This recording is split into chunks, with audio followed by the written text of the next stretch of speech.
అందరికీ నమస్కారం. Welcome to Gosthani గురుకులం ఛానల్. చిన్నప్పటి నుంచి మనకెంతో విజ్ఞానాన్ని, వినోదాన్ని, ఆహ్లాదాన్ని అందించిన చందమామ కథలు.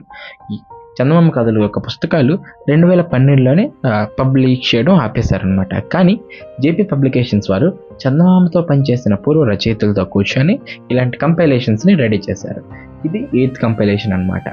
అయితే ఈ వీడియో యొక్క ముఖ్య ఉద్దేశం ఏంటంటే ఇందులో కథల్ని మీకు చదివి వినిపించడమే. ఎందుకంటే చాలామందికి పుస్తకాలు చదివే ఇంట్రెస్ట్ ఉన్నా అది చదివే ఓపిక లేదో మరి ఇంకేదో కారణాల వల్ల పుస్తకాలు చదవడం మిస్ అవుతున్నారు. అలాంటి వాళ్ళకి నేను స్టోరీ రిసైటేషన్ సెషన్ స్టార్ట్ చేశాను అనమాట. మీరు ఎంజాయ్ చేస్తారని అనుకుంటున్నాను. Let's begin the show. ఇందులో మొదటి కథ, దాని పేరు నమ్మిన బంట్లు. శేషుపతి తన గ్రామమైన రామాపురం నుంచి పట్టణానికి వెళ్ళడానికి అడవిని దాటాల్సి వస్తుంది. అతనికి అడవి దారి తెలియకపోవడంతో శేషుపతి ఒక సహాయానికి తనకు తెలిసిన ఒక వ్యక్తిని తోడుగా తీసుకెళ్తాడు. అయితే ఆ వ్యక్తి శేషుపతిని పట్టణంలో వదిలేసి తన పని తాను చూసుకుని వెళ్ళిపోయాడు. శేషుపతి కూడా పట్టణంలో పని అయిపోగానే వెంటనే తిరుగు బండెక్కి ఊరు ప్రయాణం కట్టాడు. కానీ తను ఊరెళ్ళే దారిలో అడవిలోనే చీకటి పడిపోయింది. అయితే ఈ రాత్రి వేళ అడవిని దాటడం కరెక్ట్ కాదని తెలుసుకొని తన దగ్గరలో కనిపిస్తున్న ఒక ఊరుకు వెళ్తాడనమాట. ఆ ఊరు ఎంటర్ అవ్వగానే ఒక పెద్ద రాజభవనం లాంటి పాడుబడిపోయిన ఇల్లు కనిపిస్తుంది. అందులో దీపాలు వెలుగుంటాయి. ఇక్కడే ఉండడం సబ్బు అనుకొని ఆ ఇంటి గల అతన్ని లేపుతాడు.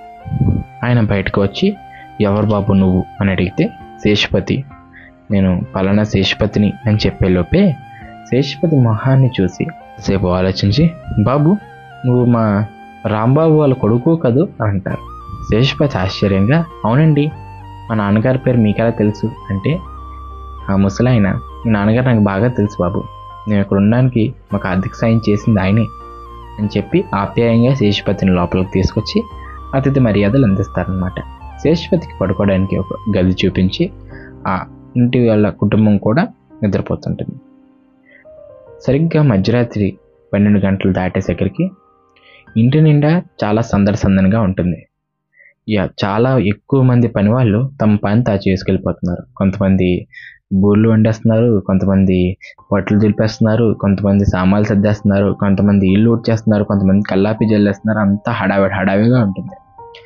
ఏంటా ఇది అని శేషుపతి బయటికి వెళ్ళి చూడగా వాళ్ళందరూ చాలా మంచి పనులు చేసుకుంటూ వెళ్ళిపోతున్నారు. శేషుపతి మాటలు వాళ్ళు ఎవరికి వినిపించట్లేదు. అతనికి ఎందుకో భయం వేసి ఇంటికెళ్ళి ఆయన లేపితే ఆయన చిన్నగా నవ్వి, బాబు నువ్వు వాళ్ళేం పట్టించుకోకు, చెప్పాను కదా రేపు మా ఊర్లో చిన్న పండుగ ఉందని, అందుకే వాళ్ళు వచ్చి